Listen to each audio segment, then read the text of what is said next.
थी खून में लथपथ काया, फिर भी बंदूक उठा के 10-10 को एक ने मारा और गिर गए होश गंवा के। अब अंत समय आया तो कह गए कि हम मरते हैं, खुश रहना देश के प्यारो, अब हम तो सफर करते हैं। लता दीदी के गले से निकले हुए इस सुरीले गाने को सुनकर आज भी आंखें नम हो जाती है। लेकिन कुछ ऐसे ही हालात थे कारगिल युद्ध के, जब हमारे देश के एक एक जवान 100 दुश्मनों को मारकर अंत में खुद ही शहीद हो गए और बदले में हमें दे गए कारगिल युद्ध की जीत। एक ऐसी जीत जिसके बाद पाकिस्तान ने दोबारा कभी भारत पर अटैक करने की जुर्रत नहीं की। लेकिन सोचने की बात यह है कि भारत पाक के बीच कारगिल वॉर हुआ ही क्यों हमारे देश के जवानों को अपने ही देश के कारगिल पहाड़ियों को बचाने के लिए अपने प्राण की आहुति देनी पड़ी। आखिर में ये कारगिल का वॉर जीतना हमारे देश के सैनिकों के लिए इतना मुश्किल क्यों था और कैसे इस 3 महीने तक चले युद्ध में भारत ने विजय हासिल की। 16 अक्टूबर 1971 में आखिरकार पाकिस्तान भारत के आगे अपने 93,000 सैनिकों के साथ सरेंडर कर देता है और इसी वक्त पाकिस्तान 2 टुकड़ों में बट जाता है। इंडियन आर्मी की मदद से बांग्लादेश अपना स्वतंत्र झंडा फहराता है। इस वॉर में पाकिस्तानी आर्मी की ऐसी बेइज्जती हुई जो कि इतिहास में अब तक कभी नहीं हुई थी। भारत से मिली इस करारी हार से एक पाकिस्तानी फौजी बड़ा दुखी हुआ। उसका नाम था परवेज मुशर्रफ। जैसे वर्ल्ड वॉर 1 में हिटलर ने घायल होकर जर्मनी को हारते देखा था और एलाइज कंट्रीज को हराने का सपना बुनकर दोबारा जर्मनी को वर्ल्ड वॉर 2 की आग में धकेल दिया था, ठीक वैसे ही मुशर्रफ भी 1971 की हार का बदला लेने के लिए भारत के खिलाफ पलटवार करने की साजिश रचने लगा। इसी बीच 1984 में भारत ने दोबारा से पाकिस्तान को सियाचिन में धूल चटा दी, जिससे कि मुशर्रफ और बौखला गया। इसी बीच चीन एटॉमिक पावर बन चुका था और पाकिस्तान भी चीन की मदद से एटम बम बनाने की कोशिश में लगा हुआ था। पड़ोस में बढ़ते खतरे को देख भारत 1998 में दूसरी बार 11 और 13 मई को एटॉमिक बॉम्ब की सक्सेसफुल टेस्टिंग करता है और इसके कुछ ही दिन बाद पाकिस्तान भी परमाणु परीक्षण कर लेता है। अब दोनों ही देश एटॉमिक पावर की लिस्ट में शामिल थे और अगर 2 परमाणु संपन्न देश के बीच वॉर होता तो ये वॉर बहुत ही घातक हो सकता था। इसीलिए इस सिचुएशन को समझते हुए प्रधानमंत्री अटल बिहारी वाजपेयी 19 फरवरी 1999 को दिल्ली से लाहौर की बस यात्रा करते हैं और पाकिस्तानी प्राइम मिनिस्टर नवाज शरीफ के साथ 21 फरवरी 1999 को हिस्टोरिकल लाहौर डिक्लेरेशन को साइन करते हैं। जब अटल बिहारी वाजपेयी जी लाहौर में बस से उतरे तो उनका बहुत ही गर्मजोशी से स्वागत किया गया और उनको 21 तोपों की सलामी दी गई। लेकिन कोई भी इंडियन ये नहीं जानता था कि यही तोपें ठीक 3 महीने के बाद भारतीय सैनिकों के सीने पर गिरेंगी। 1998 के दौरान जब मुशर्रफ पाकिस्तान आर्मी चीफ बना तो उसने भारत के खिलाफ ऑपरेशन बद्र को लॉन्च करने का प्लान बनाया। इस ऑपरेशन के तहत पाकिस्तानी आर्मी का मकसद नेशनल हाईवे 1A पर कब्जा करके सियाचिन ग्लेशियर में इंडियन मिलिट्री पोजीशंस को वीक करना था और साथ ही सियाचिन से इंडियन आर्मी की सप्लाई चेन को कट ऑफ करना था। पाकिस्तानी मिलिट्री चाहती थी कि जिस तरह पाकिस्तान ने बांग्लादेश को खोया था उसी तरह भारत भी लद्दाख से हाथ धो बैठे और कश्मीर विवाद में भारत का पलड़ा कमजोर पड़ जाए। ऐसे में नेगोशिएट करते हुए लद्दाख के बदले भारत पाकिस्तान को कश्मीर देने के लिए राजी हो जाए। अपने इन्हीं मंसूबों को हकीकत में बदलने के लिए परवेज मुशर्रफ पाकिस्तानी प्रधानमंत्री नवाज शरीफ को बिना बताए कारगिल क्षेत्र में इन्फिल्ट्रेट करवा देता है। कारगिल के बटालिक टाउन के एक लोकल शेपर्ड ताशी नामग्याल अपनी खोई हुई याक खोजने के लिए निकले थे। दूरबीन से देखने पर उन्हें पठानी ड्रेस पहने कुछ लोग पहाड़ी रीजन में पत्थर तोड़कर बंकर बनाते हुए दिखे, जिनके पास हथियार भी थे। ताशी को डाउट हुआ कि ये लोग LOC के उस पार से आए हैं, इसीलिए ये खबर उन्होंने जल्द ही इंडियन आर्मी के नियरेस्ट पोस्ट को दी। इस इन्फिल्ट्रेशन को चेक करने के लिए जब इंडियन आर्मी ने अपने जवानों को भेजा तो इंडियन ट्रूप्स को लगा कि ये इन्फिल्ट्रेटर्स मुजाहिदीन है। लेकिन 5 मई को पाकिस्तानी आर्मी ने कारगिल में भारत के एम्यूनेशन डंप को निशाना बनाया और उसे डिस्ट्रॉय कर दिया। 10 मई तक इंडियन आर्मी जान गई थी कि पाकिस्तान की तरफ से द्रास, कक्सर और मुश्को सेक्टर्स में भारी इन्फिल्ट्रेशंस हुई है और हर इलाके में इनकी टैक्टिक्स में बदलाव से इंडियन आर्मी ये भी समझ गई थी कि ये काम मुजाहिदीन का नहीं बल्कि पाकिस्तानी आर्मी का है। ये खबर साफ थी कि पाकिस्तानी सैनिक भारत के LOC वाले हिस्से में 150 किलोमीटर तक फैल चुके हैं। कारगिल का पूरा हिस्सा ऊंची पहाड़ियों और दर्रा और वैलीज में बटा हुआ है। ऐसे में पाकिस्तानियों ने भारत के कई पीक्स और वैलीज को ऑक्यूपाई कर लिया था। मश्को वैली के कई निचले हिस्से 0.5353 माउंटेन पीक जो कि LOC पर बना हुआ है और इंडियन पाकिस्तान के बॉर्डर की तरह काम करता है, उसे पूरी तरह कैप्चर कर लिया था। काकसार गाँव, बटालिक रेंज और चोरबत वैली के माउंटेन पीक्स और तुर्तुक विलेज के सदर्न एरियाज में भी पाकिस्तानी सैनिकों ने घुसपैठ कर दी थी और ऑक्यूपाई कर लिया था। इस तरह से कई सारे स्ट्रेटेजिक माउंटेन पीक्स को पाकिस्तानियों ने कब्जा करके रखा था। ये पाकिस्तानी घुसपैठ 1971 में किए गए शिमला एग्रीमेंट का डायरेक्ट ब्रीच था, जिसे प्रेसिडेंट जुल्फिकार अली भुट्टो और इंदिरा गांधी के बीच साइन किया गया था। इस इन्फिल्ट्रेशन की खबर जब प्रधानमंत्री अटल बिहारी वाजपेयी तक पहुंची तो उन्होंने कैबिनेट मीटिंग को बुलाया और इस मैटर को डिस्कस किया। भारत सरकार पाकिस्तान सरकार से इस इंट्रूजन का जवाब मांग रही थी, लेकिन नवाज शरीफ और पाकिस्तानी आर्मी बार बार इस LOC क्रॉसिंग को डिनाई कर रहे थे और कह रहे थे कि पाकिस्तानी आर्मी ने LOC पार नहीं की है, बल्कि ये काम मुजाहिदीन का है। लेकिन पाकिस्तान का ये झूठ भी ज्यादा दिन तक पर्दे पर नहीं रह पाया और जल्द ही इंडियन आर्मी को पाकिस्तानी आर्मी के कई डॉक्यूमेंट्स मिले, जिससे ये साबित हो गया कि ये काम पाकिस्तानी आर्मी का है। ये कॉन्फ्लिक्ट अब कारगिल वॉर की शक्ल ले चुका था, जिसका असर इंटरनेशनल लेवल पर भी देखा जा सकता था। दुनिया में ये पहली बार था जब दो न्यूक्लियर पावर्ड देश जंग में एक दूसरे के खिलाफ खड़े थे। इस कॉन्फ्लिक्ट में भारत की पहली कैजुअलिटी 15 मई को हुई, जब जाट रेजिमेंट के कैप्टन सौरभ कालिया और 5 जवानों को पाकिस्तानी सैनिकों ने बंदी बना लिया था। ये जवान काकसर एरिया में पेट्रोलिंग के लिए गए थे, तब पाकिस्तानी आर्मी द्वारा उन पर हमला किया गया था। 22 दिन तक इन सैनिकों को पाकिस्तानी आर्मी ने अपनी कैद में रखा और इन पर एक्सट्रीम टॉर्चर्स किए गए। उसके बाद जब इन जवानों के मृत शरीर को भारत को लौटाया गया, तब इंडियन सोल्जर्स के सब्र का बांध टूट गया। अब सामने एक ही रास्ता था और वो था भारत की जीत और पाकिस्तानियों को एक ऐसा सबक देना जो वो चाहकर भी कभी न भूल पाए। 10 मई 1999 को इंडियन आर्मी ने पाकिस्तानी आर्मी के खिलाफ ऑपरेशन विजय को लॉन्च किया। इसका मकसद कारगिल के इलाके पर भारत के कंट्रोल को वापस एस्टैब्लिश करना और पाकिस्तानी आर्मी को वहां से भगाना था। इसलिए हजारों सैनिकों को कश्मीर से कारगिल की तरफ मोबिलाइज किया गया। उस वक्त भारत के आर्मी चीफ वेद प्रकाश मलिक थे, जिन्होंने ऑपरेशन विजय की कमान संभाली थी और 16,000 फीट पर दुश्मनों से लड़ने के लिए इंडियन मिलिट्री स्ट्रेटेजी को भी प्लान किया था। इस युद्ध में इंडियन आर्मी का फर्स्ट अप्रोच कारगिल की स्टीप पहाड़ियों को चढ़ना था, जिसे चढ़ने में 12 से 13 घंटे का वक्त लगता था। अब क्योंकि कारगिल की नंगी और खड़ी पहाड़ियों पर दुश्मन आसानी से इंडियन सोल्जर्स को देख सकते थे, इसीलिए चढ़ाई का वक्त रात को चुना गया। लेकिन मुश्किल ये थी कि कारगिल की पहाड़ियों पर एक तो हड्डी जमा देने वाली ठंड थी और ऊपर चढ़ने के साथ ही ऑक्सीजन की कमी भी होने वाली थी। ऐसे में ऊपर चढ़ते हुए या तो सैनिक अपने साथ पानी और खाना ले जा सकते थे, या तो वेपन्स लेकर दुश्मनों को खदेड़ सकते थे। इन सब के अलावा अगर थोड़ी भी लापरवाही होती तो ऊपर बैठे दुश्मन आसानी से इंडियन आर्मी पर धावा बोल सकते थे। लेकिन हमारे जाबाज ऑफिसर्स और सोल्जर्स हर सिचुएशन के लिए तैयार थे। इंडियन आर्मी के इस ऑपरेशन को सक्सेस करने में इंडियन एयरफोर्स और इंडियन नेवी ने भी एक बड़ा क्रूशियल रोल निभाया। इस दौरान उन्होंने ऑपरेशन सफेद सागर एंड ऑपरेशन तलवार लॉन्च किया।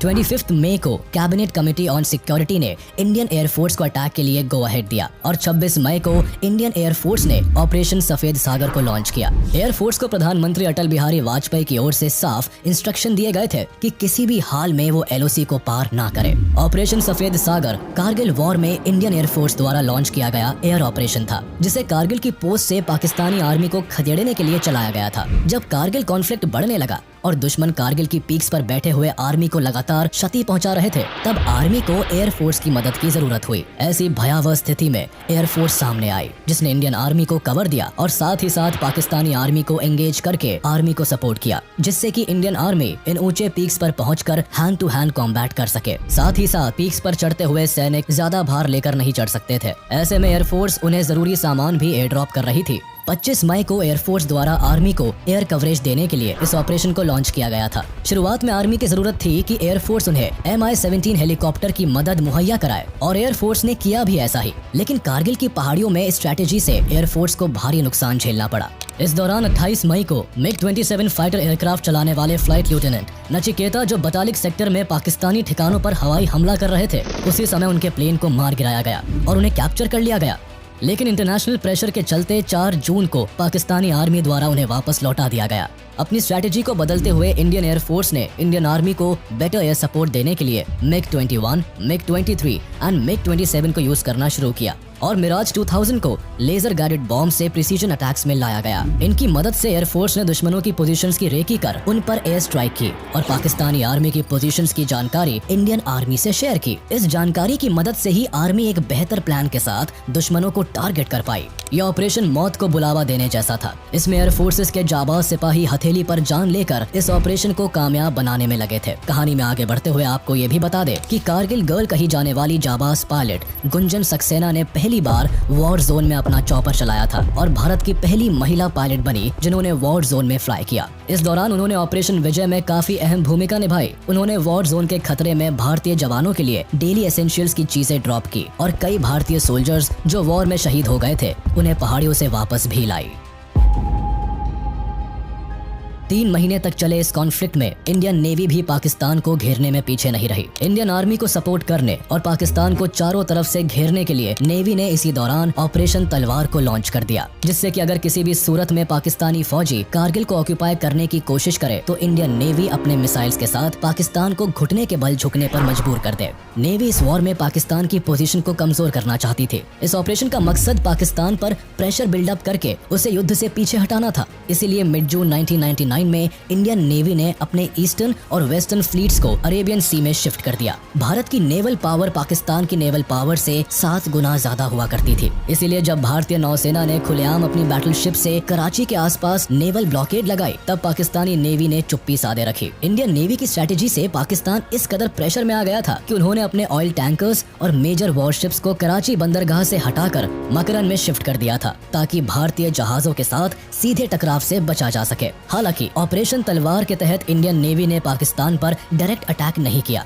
लेकिन उन्होंने अपनी इस रणनीति से पाकिस्तान का सी ट्रेड और ऑयल सप्लाई पूरी तरह कट ऑफ कर दिया था। 14 जुलाई को इंडियन नेवी का ऑपरेशन खत्म हो गया और प्राइम मिनिस्टर अटल बिहारी वाजपेयी ने इसे एक मैसिव सक्सेस बताया। कारगिल पर वापस कंट्रोल जमाने के लिए भारत के जाबाज सैनिक जहां ब्रेवरी से लड़ रहे थे, वहीं कारगिल में उन्हें कई एक्सट्रीम कंडीशंस का सामना करना पड़ रहा था। ग्राउंड लेवल पर पाकिस्तानी आर्मी के पास हाइट का एडवांटेज था। वो पहाड़ी की चोटियों से लगातार फायर करके जवानों की मुश्किल बढ़ा रहे थे। साथ ही ज्योग्राफिकल कंडीशंस भी भारत के सैनिकों के विपरीत काम कर रही थी। कारगिल की ठंडी पहाड़ियां उन दिनों माइनस टेम्परेचर में थी। यहाँ न केवल ऑक्सीजन लेवल कम था बल्कि एयर प्रेशर भी काफी कम था। इतनी लंबी चोटियों को पार करते हुए जो सैनिक आगे बढ़ रहे थे उनमें से कई ऑल्टीट्यूड सिकनेस का शिकार भी हो रहे थे। इंडियन आर्मी इस फुल फ्लेजेड वॉर के लिए पूरी तरह तैयार नहीं थी, इसीलिए शुरुआती स्टेज में भारत को खास सफलता नहीं मिली। लेकिन जल्द ही भारतीय आर्मी ने अपनी स्ट्रेटेजी बदली।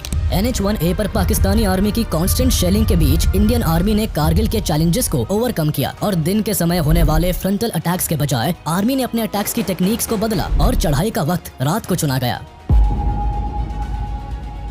तोलोलिंग की लड़ाई ऊंची पहाड़ियों की पीक पर लड़ी गई, जो कि एक डिसाइसिव और ऐतिहासिक लड़ाई थी जिसने युद्ध में भारत की जीत को लगभग पक्का कर दिया था। इस पहाड़ी पर पाकिस्तानी आर्मी कब्जा करके बैठी हुई थी और यहाँ की पहाड़ियों को रिकैप्चर करना इंडियन फोर्सेस के लिए सबसे मुश्किल हो रहा था। 16,000 की हाइट पर यहाँ टेम्परेचर माइनस में था और पाकिस्तानी आर्मी कंटिन्यूस शेलिंग करके इंडियन आर्मी के लिए यहाँ पहुँचना और भी मुश्किल बना रही थी। खुफिया जानकारी के हिसाब से पाकिस्तानियों ने ये बात फैलाई कि केवल 4 से 5 घुसपैठियों ने ही तोलोलिंग पर कब्जा कर रखा है, लेकिन ये बात गलत साबित हुई। पाकिस्तानी आर्मी की एक पूरी की पूरी कंपनी तोलोलिंग की पहाड़ी पर तैनात थी। ऐसे में भारतीय सैनिक केवल अंधेरी रातों में अपने मिशन को अंजाम देते थे जब रोशनी कम होती थी, ताकि उनकी मूवमेंट की नजर पाकिस्तानी आर्मी पर ना पड़े। अक्सर उन्हें गोला बारूद और 2 किलो राशन में से किसी एक आइटम को चुनना होता था और हमारे सिपाही वॉर इक्विपमेंट का चुनाव करते थे। इस पहाड़ी पर चढ़ने वाली आर्मी यूनिट में 18 ग्रेनेडियर्स बटालियन और कई ऑफिसर्स शामिल थे, जिसमें से एक कैप्टन अजीत सिंह भी थे। आगे मेजर राजेश अधिकारी ने भी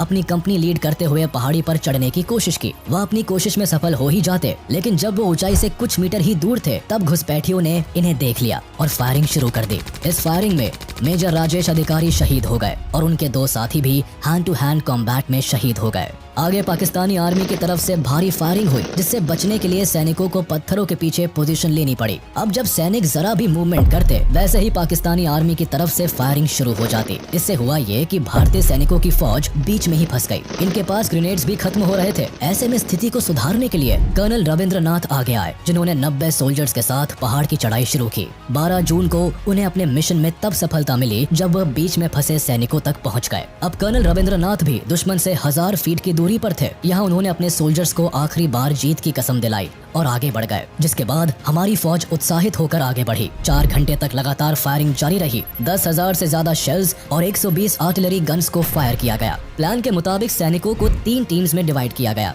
और उन्हें नाम दिया गया अर्जुन, भीम और अभिमन्यु। पहली टीम को टास्क दिया गया कि वह फ्रंटल अटैक्स को संभालेंगे, जबकि दूसरी टीम लोअर रिज से जाकर पीछे से अटैक करेगी और तीसरी टीम कवर फायर देगी। इस लड़ाई में पाकिस्तानी सैनिक को पीछे की तरफ से मेजर विवेक गुप्ता के प्लाटून्स ने अटैक किया। यहाँ hand to hand combat fighting हुई और इस लड़ाई में भारत ने मेजर विवेक गुप्ता और अपने 6 सोल्जर्स को खो दिया। लेकिन इन सभी सैनिकों की कुर्बानी जाया नहीं गई और भारत ने वापस तोलो लिंक पर अपना कंट्रोल जमा लिया। इस लड़ाई में हम जीत तो गए, लेकिन भारत माता ने अपने कई लाल इस युद्ध में खो दिए। इसके बाद इंडियन फोर्सेस ने कसम खाई कि अब चाहे कोई भी महीना क्यों ना चल रहा हो, इस युद्ध का अंत होकर ही रहेगा। टाइगर हिल और तोलो लिंक पर कब्जा जमाकर सेकंड राजपुताना राइफल्स ने यह साबित कर दिया था कि युद्ध की परिस्थिति जैसी भी हो, भारतीय सिपाही अपने खून से अपनी जीत का इतिहास लिखेंगे। 13 जून को एक तरफ जहां भारत ने तोलो लिंक पर एक बड़ी विक्ट्री हासिल कर ली, वहीं 15 जून को अपनी डूबती हुई नाव को बचाने के लिए पाकिस्तानी पीएम नवाज शरीफ युद्ध में सीज फायर के लिए अमेरिका का दरवाजा खटखटा रहे थे। एक तरफ वह मानने को तैयार नहीं थे कि ये काम पाकिस्तानी सेना का था, वहीं दूसरी तरफ उनकी मांग थी कि अमेरिका युद्ध में दखलंदाजी करके पाकिस्तान का साथ दे। मगर इन हरकतों से पाकिस्तान की इंटरनेशनल इमेज अब बाकी देशों को भी साफ हो गई थी। इधर वाजपेयी जी ने अमेरिकी राष्ट्रपति बिल क्लिंटन को टेलीफोन पर हुई बातचीत में साफ कर दिया था कि पाकिस्तान या तो खुद इंडियन टेरिटरी को खाली कर दे, वरना भारत जिस तरह से बेहतर समझेगा उन्हें बाहर निकाल फेंकेगा। यूएस प्रेसिडेंट बिल क्लिंटन ने भी भारत की साइड लेते हुए युद्ध में इंटरवीन करने से मना कर दिया था, बल्कि अमेरिका ने पाकिस्तान को पब्लिकली फटकार लगाकर और उसे जल्द से जल्द अपने सैनिकों को एलओसी से बाहर बुलाने को कहा था। अमेरिका से ठुकराए जाने के साथ ही पाकिस्तान इंटरनेशनल लेवल पर खुद को कॉर्नर्ड महसूस कर रहा था। जाहिर था एक ऐसे राष्ट्र के साथ कोई नहीं खड़ा होना चाहता था जिसने बेवजह एक बड़े युद्ध को जन्म दे दिया था, और अमेरिका भी एक गलत राष्ट्र की साइड लेकर वर्ल्ड पावर के तौर पर अपनी क्रेडिबिलिटी खत्म नहीं करना चाहता था। इधर जंग के मैदान में तोलो लिंक पर मिली सफलता के बाद भारतीय सैनिक अब रुकना नहीं चाहते थे। उन्हें अपने एक एक भाई के शरीर से गिरी हुई खून की हर बूंद का हिसाब लेना था। फिर क्या था, तोलो लिंक के नॉर्थ में एक और ऊंची पहाड़ी थी जिसे नाम पॉइंट 5140 दिया गया था। इसकी ऊंचाई 17,000 फीट थी। इसके अलावा तोलो लिंक और पॉइंट 5140 के बीच 10 हाई ग्राउंड्स थे जिन्हें हम्स कहा जाता था। इंडियन आर्मी द्वारा इन हम्स को तो कैप्चर कर लिया गया था, लेकिन पॉइंट 5140 को वापस पाना अभी बाकी था और इसे वापस रिकैप्चर करने का task lieutenant colonel Yogesh Kumar Joshi को सौंपा गया था। इसके बाद सोल्जर्स के 2 ग्रुप्स को फॉर्म किया गया, जिसमें एक ग्रुप की कमान लेफ्टिनेंट संजीव सिंह जम्वाल को सौंपी गई। वहीं दूसरे ग्रुप को लीड कर रहे थे लेफ्टिनेंट विक्रम बत्रा, जिनका कोड नेम था शेरशाह। इनका प्लान था कि हिल्स को 2 डिफरेंट डायरेक्शन से क्लाइम किया जाए। 20 जून को दोनों ग्रुप्स ने चढ़ाई शुरू की और दोनों ग्रुप्स अपने इस ऑपरेशन में सक्सेसफुल रहे। लेफ्टिनेंट विक्रम बत्रा की कमांड में उनके ग्रुप ने फ्रंटल अटैक संभाले और हैंड टू हैंड कॉम्बैट में उन्होंने 4 दुश्मनों को ढेर कर दिया। कई घंटों के हैवी कॉम्बैट के बाद पॉइंट 5140 को इंडियन सोल्जर्स ने कैप्चर कर लिया और अपने विक्ट्री सिग्नल के तौर पर विक्रम बत्रा ने ये दिल मांगे मोर सिग्नल भी दिया। पॉइंट 5140 पर विक्ट्री भारत के लिए एक बहुत बड़ी डिप्लोमेटिक जीत थी। इस पॉइंट से पाकिस्तान के कई डॉक्यूमेंट्स भी रिकवर किए गए थे, जिससे ये सच भी सामने आ गया था कि इस युद्ध में पाकिस्तान अपनी इज्जत बचाने के लिए अब तक केवल झूठ बोल रहा था। भारत की ऊंची पहाड़ियों पर जैसे जैसे इंडियन आर्मी का कब्जा हुआ, वैसे वैसे पाकिस्तान न केवल युद्ध के मैदान में कमजोर पड़ रहा था, बल्कि इंटरनेशनली भी उसकी स्थिति कमजोर पड़ती जा रही थी। 2 जुलाई को पाकिस्तानी पीएम नवाज शरीफ ने अमेरिकन प्रेसिडेंट बिल क्लिंटन से कारगिल वॉर को रोकने के लिए मदद मांगी थी, जिस पर अमेरिका ने नवाज शरीफ को साफ कर दिया था कि इसके लिए पाकिस्तान को एलओसी से अपनी सेना को हटाना होगा और कश्मीर मामले में अमेरिका पाकिस्तान की कोई मदद नहीं करेगा। 3 जुलाई को नवाज शरीफ अमेरिका गए और 4 जुलाई को अमेरिकन प्रेसिडेंट बिल क्लिंटन के साथ मीटिंग करने के बाद वह एलओसी से अपनी सेना हटाने के लिए राजी हो गए। दूसरी तरफ इस युद्ध में अमेरिका का इन्वॉल्वमेंट इसीलिए भी ज्यादा था क्योंकि अमेरिका की खुफिया एजेंसी CIA ने अमेरिकी सरकार को जानकारी दी थी कि पाकिस्तान अपने न्यूक्लियर हथियारों को मूव कर रहा है। ऐसे में अमेरिका को डर था कि अगर ये युद्ध लंबा चला तो पाकिस्तान कहीं इस जंग को न्यूक्लियर वॉर में ना बदल दे। इसीलिए अमेरिका की तरफ से पाकिस्तान पर कारगिल से पीछे हटने का प्रेशर था। टेक्निकली ये युद्ध 4 जुलाई को खत्म हो चुका था, जब पाकिस्तान कारगिल से अपनी सेना हटाने के लिए तैयार हो गया था। लेकिन ग्राउंड रियलिटी काफी अलग थी। पाकिस्तान के सैनिक अब भी भारत की चोटियों को छोड़कर नहीं गए थे और उनकी तरफ से अभी भी भयंकर जवाबी हमले हो रहे थे। कई जगह पर पाकिस्तानी सैनिक कुछ चौकियों से पीछे हट जाते थे, लेकिन वो दूसरी चौकियों पर कब्जा कर लेते थे। ऐसे में उन्हें भारतीय सरजमीन से बाहर फेंकना इंडियन एयरफोर्स और इंडियन आर्मी पर निर्भर करता था। 4 जुलाई को जहां डिप्लोमेटिकली पाकिस्तान इस युद्ध से पीछे हट गया था, वहीं जंग के मैदान में भारतीय जवानों की बहादुरी से भारत टाइगर हिल को भी कैप्चर करने में सफल हो गया था। टाइगर हिल 17,000 फीट की एक ऊंची चोटी थी जो कि द्रास रीजन को डोमिनेट करती थी। इस चोटी पर बैठे सैनिक द्रास की हर छोटी बड़ी एक्टिविटी पर नजर रख सकते थे। हालांकि मई के महीने में भी भारत ने इस पहाड़ी को कैप्चर करने की कोशिश की थी, लेकिन उस यूनिट को हेवी कैजुअलिटी झेलनी पड़ी थी। इसीलिए भारत ने कुछ हफ्तों तक टाइगर हिल को कैप्चर करने का कोई प्लान नहीं बनाया। लेकिन 3 जुलाई को भारतीय सैनिकों ने फिर टाइगर हिल को रिकैप्चर करने के लिए स्ट्रेटेजी बनाई। ये काम 18 ग्रेनेडियर्स और 8th बटालियन सिख रेजिमेंट को सौंपा गया। इससे पहले इंडियन एयरफोर्स 2 जुलाई को पहले ही दुश्मन के ठिकानों पर अपनी नजर गड़ा चुकी थी। फिर 3 जुलाई की रात को भारतीय सैनिकों ने टाइगर हिल की चढ़ाई शुरू की। अब क्योंकि टाइगर हिल की एक साइड पूरी तरह वर्टिकल थी, इसीलिए इंडियन आर्मी ने रणनीति बनाई कि वह मल्टी डायरेक्शनल असॉल्ट का सहारा लेगी, यानी ट्रूप्स का एक ग्रुप वर्टिकल साइड से पहाड़ी की चोटी पर चढ़कर घुसपैठियों को सरप्राइज करेगा, वही 8 सिख सामने से अटैक कर अपने मिशन को अंजाम देंगे। आगे हुआ भी ऐसा ही। 18 ग्रेनेडियर्स की टीम ने रस्सी और माउंटेन इक्विपमेंट की मदद से इस मिशन को अंजाम दिया। इसमें 18 ग्रेनेडियर की घातक प्लाटून्स को लेफ्टिनेंट बलवंत सिंह लीड कर रहे थे। इन्होंने 4:30 बजे टाइगर हिल पर पहुंचकर दुश्मनों को सरप्राइज कर दिया था। दूसरी तरफ इंडियन एयरफोर्स की हेवी आर्टिलरी शेलिंग और एयर अटैक्स ने दुश्मनों की हालत को पहले ही खस्ता कर दिया था। इसीलिए जब hand to hand combat fighting हुई तो दुश्मनों ने अपने 12 साथियों को खो दिया था,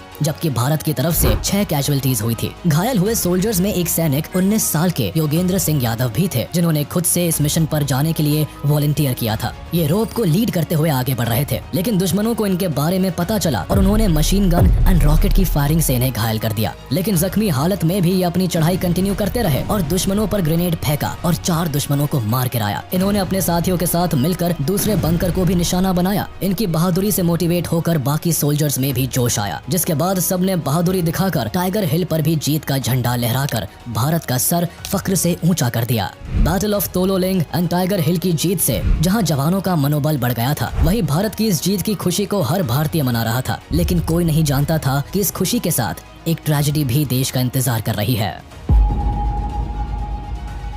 इसकी शुरुआत 7 जुलाई 1999 को हुई, जब कैप्टन विक्रम बत्रा की लीड में जम्मू एंड कश्मीर राइफल्स को पॉइंट 4875 को कैप्चर करने के लिए भेजा गया। इस मिशन पर उनके बैटल कंपेनियन थे कैप्टन अनुज नायर। कैप्टन बत्रा ने इस मिशन में अपनी वीरता दिखाते हुए दुश्मनों को धूल चटा दी। फिजिकल फाइट में उन्होंने अकेले ही पाकिस्तानी फाइटर्स को मार गिराया। उनके शरीर पर लगी चोटों के बावजूद वो अगले दुश्मन की ओर बढ़े और उन पर ग्रेनेड फेंक कर दुश्मनों को साफ कर दिया। 7 जुलाई को मिशन ऑलमोस्ट कंप्लीट हो ही चुका था और भारत पॉइंट 4875 पर जीत जाहिर करने के लिए तैयार था। लेकिन इसी बीच कैप्टन बत्रा एक दूसरे सोल्जर लेफ्टिनेंट नवीन अनाबेरू को रेस्क्यू करने के लिए बंकर से बाहर निकले। तभी दुश्मन की गोली सीधे कैप्टन बत्रा की चेस्ट पर आकर लगी और भारत ने अपने वीर शेर शाह को खो दिया। भारत को पॉइंट 4875 पर जीत तो हासिल हुई, लेकिन इस जीत की कीमत देश को बहुत महंगी पड़ी। जम्मू एंड कश्मीर राइफल्स के 13th बटालियन के 24 साल के कैप्टन विक्रम बत्रा इस युद्ध में जीत तो गए, लेकिन एक घायल साथी को बचाने के दौरान उन्होंने अपनी जान गंवा दी।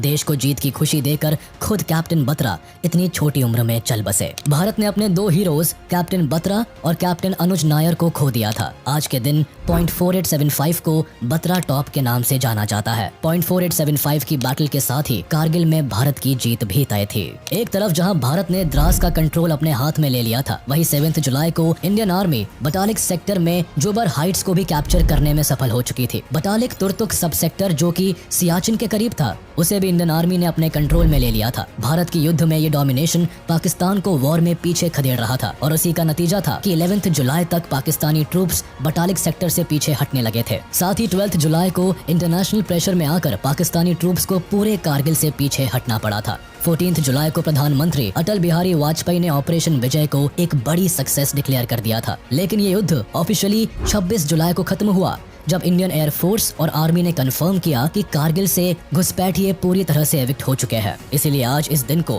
कारगिल विजय दिवस के रूप में मनाया जाता है, क्योंकि इस दिन भारतीय सैनिकों की बहादुरी, सैक्रिफाइस और दृढ़ निश्चय की बदौलत भारत को न केवल उसकी सरजमीन वापस मिली, बल्कि दुनिया भर ने भारत की मिलिट्री पावर का लोहा माना। इस हार से बौखलाए परवेज मुशर्रफ अक्टूबर के महीने में अपने ही देश के कॉन्स्टिट्यूशन को सस्पेंड कर देते हैं। वह देश में इमरजेंसी डिक्लेयर कर देते हैं और पीएम नवाज शरीफ का तख्ता पलटकर खुद पाकिस्तान के प्रेसिडेंट बन जाते हैं। बाद में ये खुलासा भी होता है कि इस युद्ध के chief strategist Pakistani general Parvez Musharraf थे। कारगिल में जीत के लिए भारत को captain Vikram Batra, lieutenant Manoj Kumar Pandey, major Rajesh Singh Adhikari और मेजर विवेक गुप्ता के साथ साथ सैकड़ों बहादुर जवान को खोना पड़ा। युद्ध के बाद captain Vikram Batra, lieutenant Manoj Kumar Pandey, major Rajesh Singh Adhikari, major Vivek Gupta, rifleman Sanjay Kumar और ग्रेनेडियर योगेंद्र यादव को हाईएस्ट गैलेंट्री अवार्ड परमवीर चक्र से सम्मानित किया गया। आज भले ही ये जवान हमारे साथ नहीं है, लेकिन कारगिल की ऊंची चोटियां आज भी इनके बहादुरी के किस्से सुनाती शान से भारत के बॉर्डर